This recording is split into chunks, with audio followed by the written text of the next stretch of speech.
دل میں. نبی علیہ الصلوۃ والسلام نے ایک دفعہ 3 دفعہ کہا تقویٰ یہاں ہے، تقویٰ یہاں ہے، تقویٰ یہاں ہے، اور اشارہ اپنے سینے کی طرف کیا. تو میرے بھائیو، دل میں رب کا خوف ہونا چاہیے، دل میں رب کا ڈر ہونا چاہیے.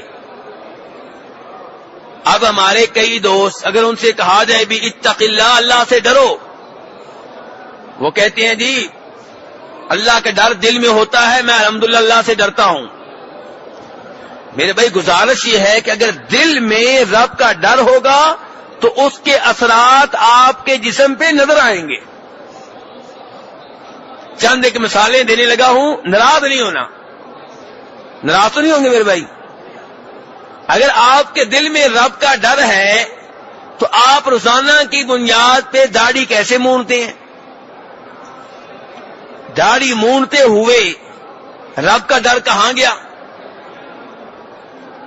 آپ واقعی رب سے ڈرتے ہیں، جیسے رب سے ڈرنے کا حق ہے، تو آپ کی شلوار ٹخنوں سے نیچے کیسے رہتی ہے؟ جبکہ مسلم شریف کی صحیح حدیث ہے، فرمایا نبی علیہ الصلوۃ والسلام نے کہ جس کی شلوار ٹخنوں سے نیچے رہتی ہے اللہ اس سے پیار و محبت سے کلام نہیں کرے گا، اللہ پیار و محبت سے اس کی طرف دیکھے گا نہیں، اللہ اس کو گناہوں سے پاک نہیں کرے گا، اس کے لیے عذاب ہے دردناک قسم کا. اور یہ وہ گناہ ہیں جن کی 2 میں نے مثالیں دی ہیں، یہ وہ گناہ ہیں جنہیں آپ کہہ سکتے ہیں گناہ بے لذت، جن کا فائدہ کوئی نہیں ہوتا.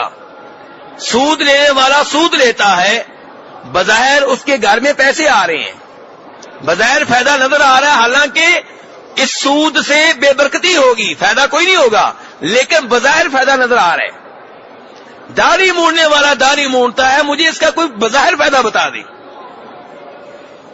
روزانہ کی بنیاد پہ آپ اپنا ٹائم ضائع کرتے ہیں، پیسہ لگاتے ہیں، خون نکالتے ہیں، فائدہ.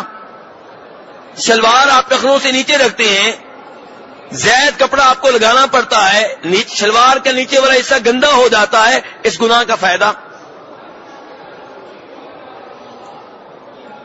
تو میرے بھائی تقویٰ کا تقاضا یہ ہے، رب سے ڈر کا تقاضا یہ ہے کہ آپ کوئی بھی گناہ نہ کریں. یہ تو 2 گناہوں کی میں نے مثال دی ہے. جب بھی گناہ کرنے لگے رب سے ڈر جائیں کہ میرا رب مجھے دیکھ رہا ہے. تقویٰ دل میں ہوتا ہے لیکن اس کے اثرات نظر آتے ہیں. فرمایا لہم مغفرۃ واجر عظیم، جو نبی علیہ الصلوۃ والسلام کے پاس اپنی آواز کو جھکا لیتے ہیں یہ متقی پرہیزگار ہیں، اور ان کے گناہ معاف ہو جائیں گے، اور ان کے لیے بہت بڑا اجر ہے اللہ کے ہاں.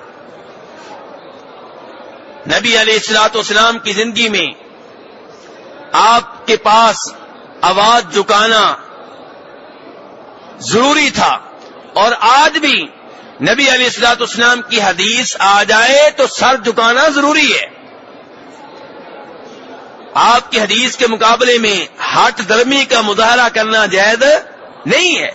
اگر نبی علیہ السلام کی حدیث مل جانے کے باوجود آپ اپنے موقف پہ ڈٹے ہوئے ہیں، اس کا مطلب یہ ہے کہ آپ اپنی آواز کو نبی